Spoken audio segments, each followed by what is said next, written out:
Happy 4th of July. Happy Independence Day. This Sunday is July the 4th, and I feel like it would be appropriate for us on this day to invite you to join me in saying the Pledge of Allegiance. Would you rise and speak with me? I pledge allegiance to the flag of the United States of America and to the republic for which it stands, one nation, under God, indivisible, with liberty and justice for all. Thank you. Now, I know that for many of you here, saying the Pledge of Allegiance is something that inspires you.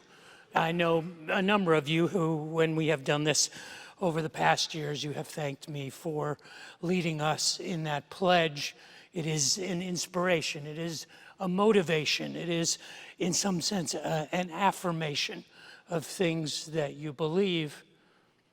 But I also know that in a congregation as diverse as this one, there are some of you who are not as comfortable as others with the pledge or patriotic themes or celebrating America in church, because you're kind of like, hey, Dave, we should keep church and politics separate. We should not combine the two. In fact, I come to church to get away from the political nonsense. I don't come to church to hear more about it. And you may actually be, and I'm sure that in a congregation as broad as ours, that there are some people who don't see the pledge as inspiration. You see it as indoctrination.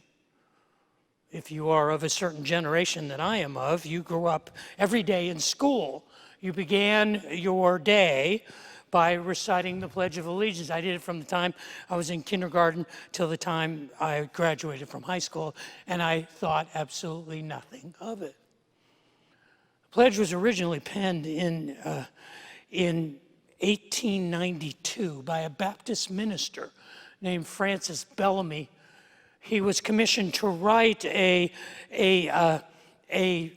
pledge or a statement, a liturgy, as it were, that children could recite for the 400th anniversary of Columbus Day in 1892. And Bellamy believed that the nation, a generation after the Civil War, was still suffering from divisive issues. And so he wrote what was called for almost 50 years Bellamy's Pledge. It was adopted by a number of organizations and school systems, but it wasn't until 1942 that the Congress of the United States adopted Bellamy's Pledge as something that they would institute before military or political proceedings. They encouraged school districts across America to adopt it, and it was just 3 years later, in 1945, that it was changed from Bellamy's Pledge to the Pledge of Allegiance. And it was on June the 14th, on Flag Day in 1954, that the pledge was amended for the first and only time, and the words "under God" were added. It was something that was recommended to be practiced at military and at political and at educational functions throughout the country. Now, the reality is the source, the DNA of the pledge is very similar to the words of the Declaration of Independence, the signing of the document that we celebrate 245 years later, and on this day, on July the 4th, the idea of the pledge that we are one nation under God, indivisible, with liberty and justice for all, shares sort of an ideological or political DNA with the words of Thomas Jefferson and the First Continental Congress in the Declaration of Independence, particularly the second line, where they profoundly said, "We hold these truths to be self-evident, that all men are created equal, and they are endowed by their Creator with certain unalienable rights, that among these are life, liberty, and the pursuit of happiness. Since those words were penned in 1776, historians and constitutional scholars have debated the source code. Where did this come from? What was the inspiration for these ideas? These ideas that not simply are inspirational, and they are not simply motivational, they are actually aspirational. They are an expression of the desires, perhaps not of who we are, but of who we wish to be. It was Thomas Jefferson himself in a letter to his wife Abigail who said that none of us in the Continental Congress have created any original ideas. We are simply accumulating the ideas that we have been given, that we have inherited from people who have articulated the ideas of what freedom means. Jefferson himself identified his three great influences as Francis Bacon, Isaac Newton, and John Locke. In fact, it was John Locke who in 1669 had written a treatise called Two Treatises on Government. And it was there in Locke's treatises on government, he was a British man, and he basically articulated the best form of government was what he called a representative democracy. That for people to be truly free, they needed to function in a representative democracy, and it was the actual words of John Locke that Thomas Jefferson virtually plagiarized. In fact, the phrase, the wall of separation between church and state, were John Locke's words.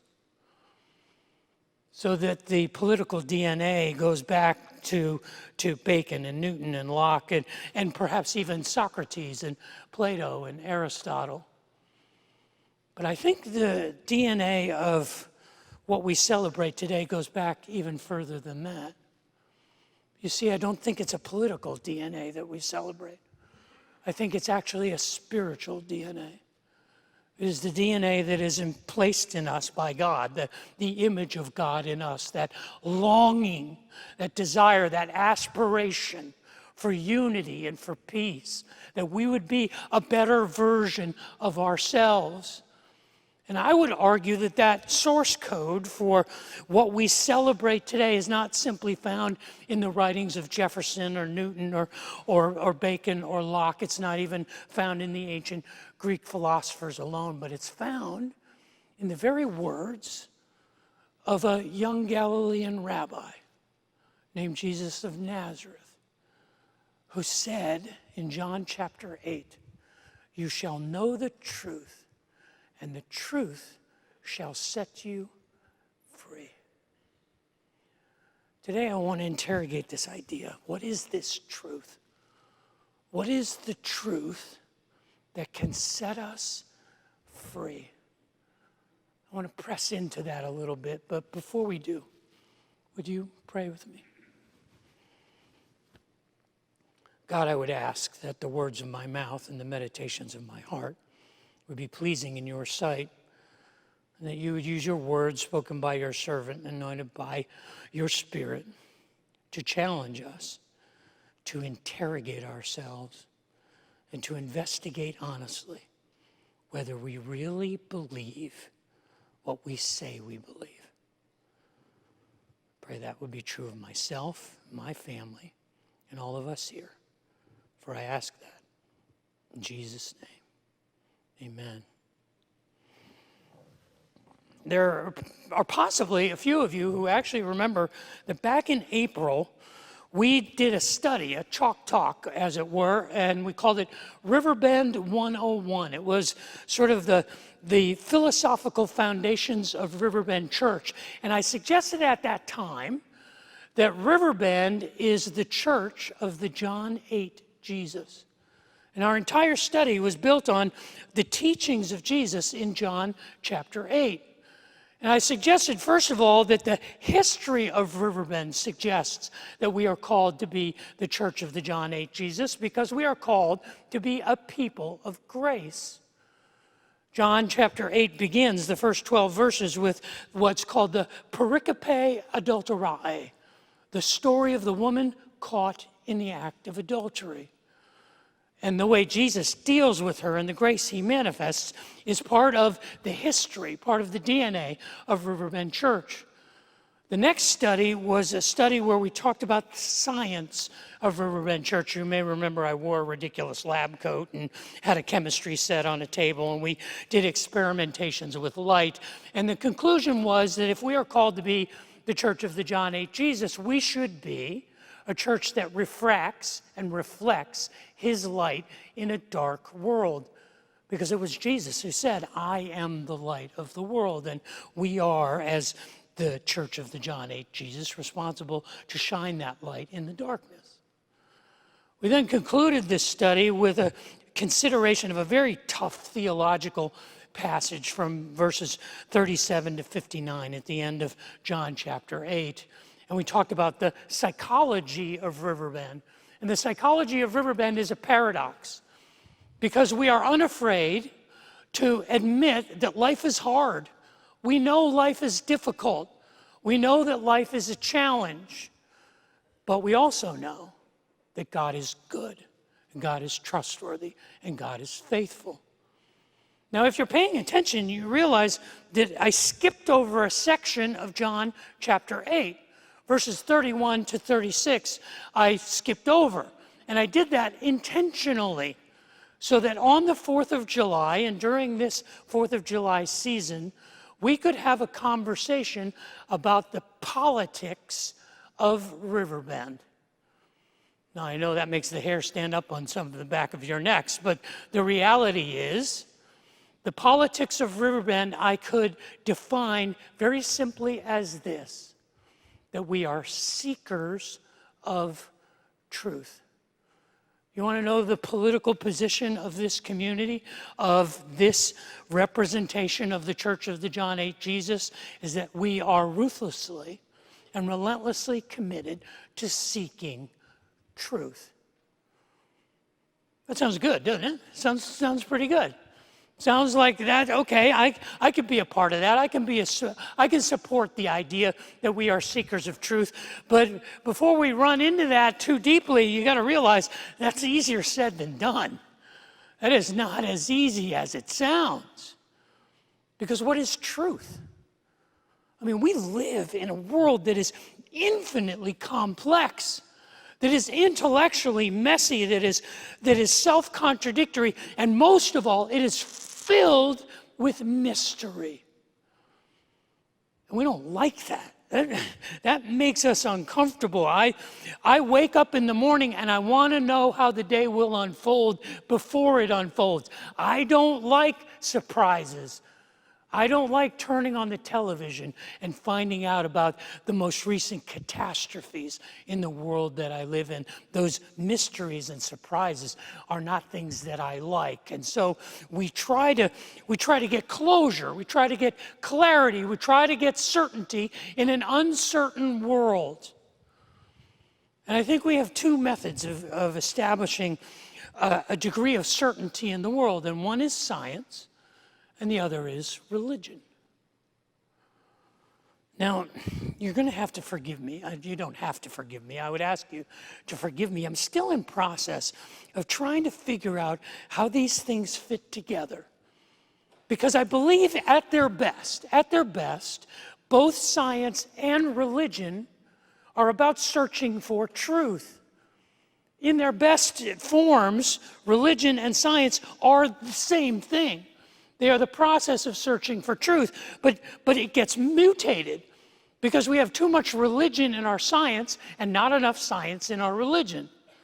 We have too much religion in our science, I think, because we think of science as a complete thing. We think of science as something that is done, but science isn't done. Science is a process. Science is an interrogation. Science is a relentless investigation. We observe the world around us, we make hypotheses about why the world operates the way it does, and then we test those hypotheses. And when we come to a point where we are satisfied that those observations show us what is true, we say, that's what we know. We know the truth. We have learned it and proven it scientifically. But that never ends the questions. The questions are relentless and endless. And when there's too much religion in our science, we get dogmatic about our conclusions. 600 years ago, they thought the world was flat. That was true. 200 years ago, the ideas about what was true scientifically, like human beings will never fly, are not true today. Who knows what we will consider to be true 50 years from now, or 500 years from now, or 5,000 years from now?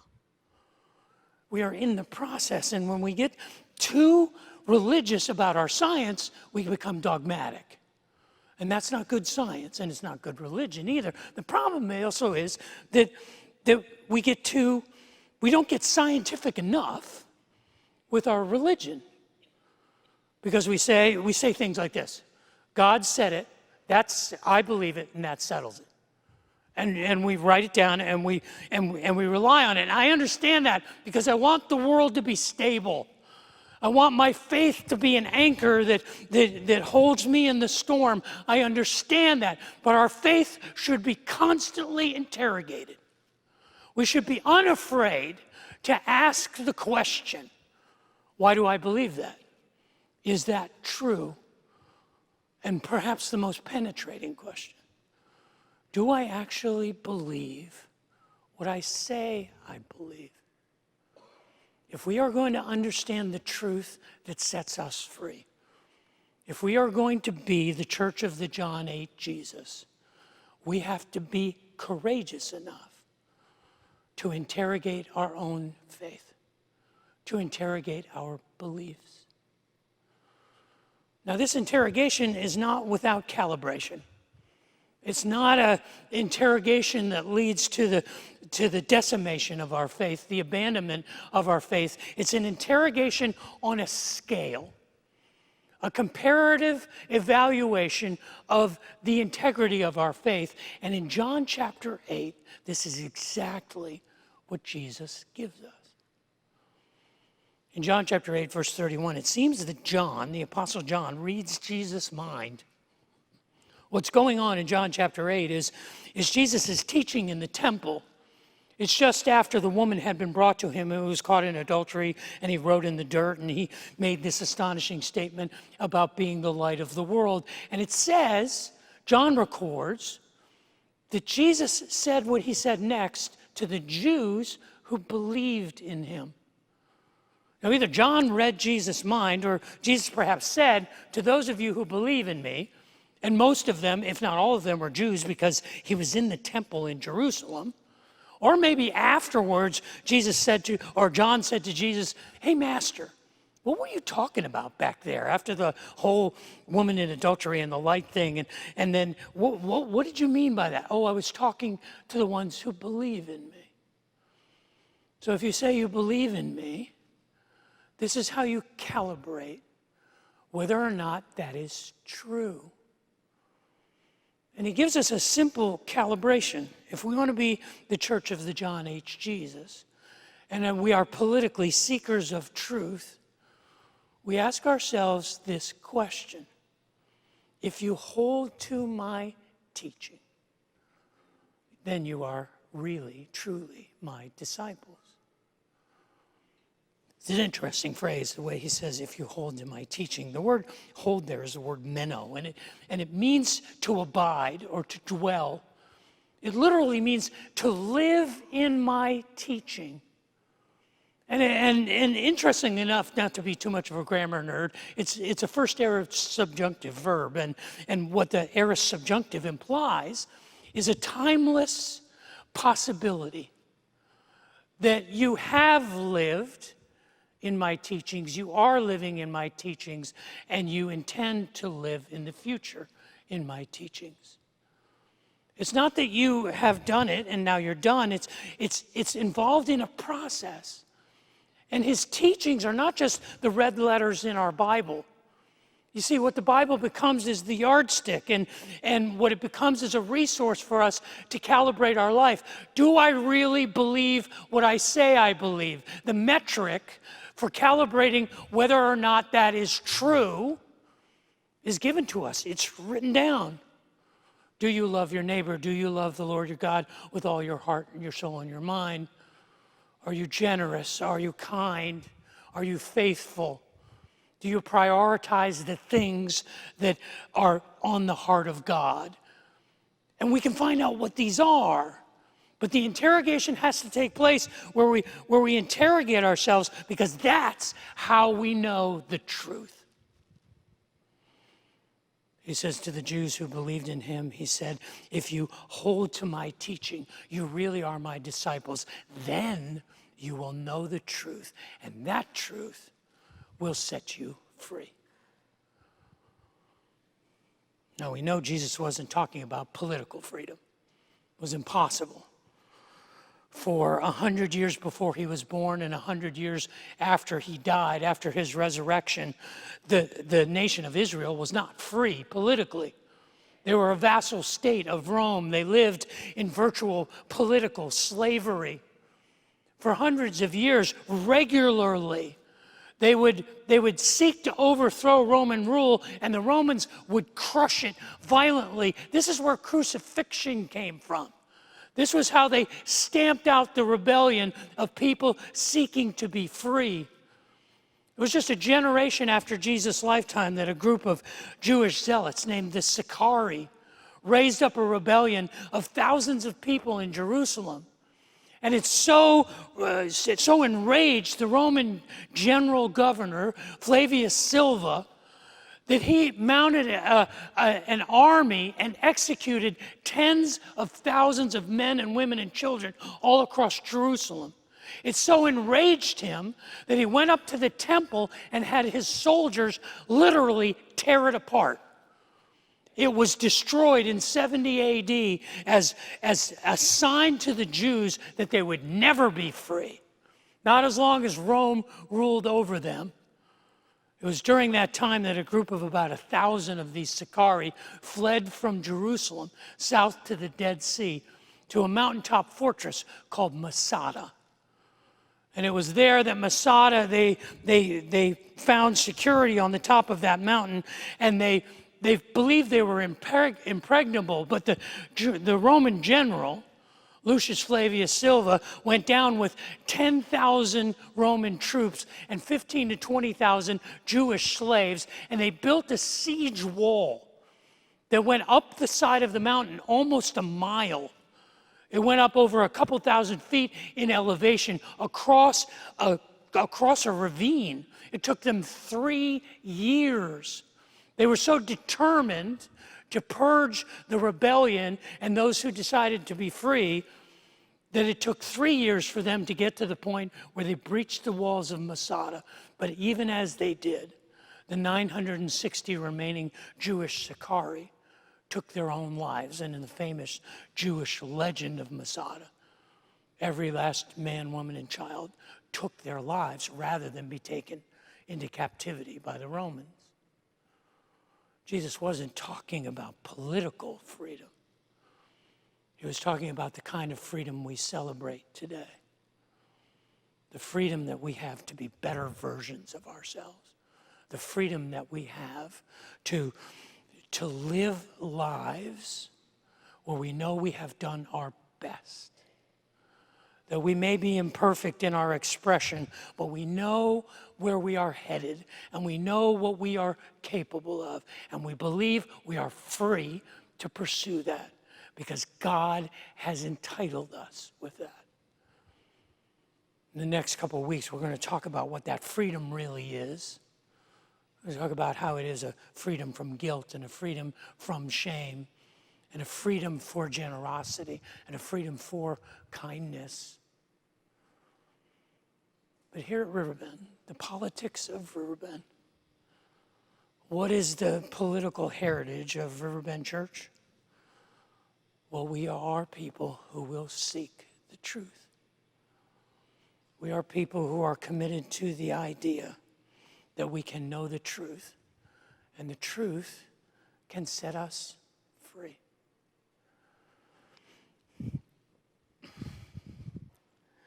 The reality of this journey is that we have to be courageous enough to examine ourselves and be honest with ourselves. Do we really believe what we say we believe? And that answer usually is probably not. I know I am not good enough, but I aspire to be better.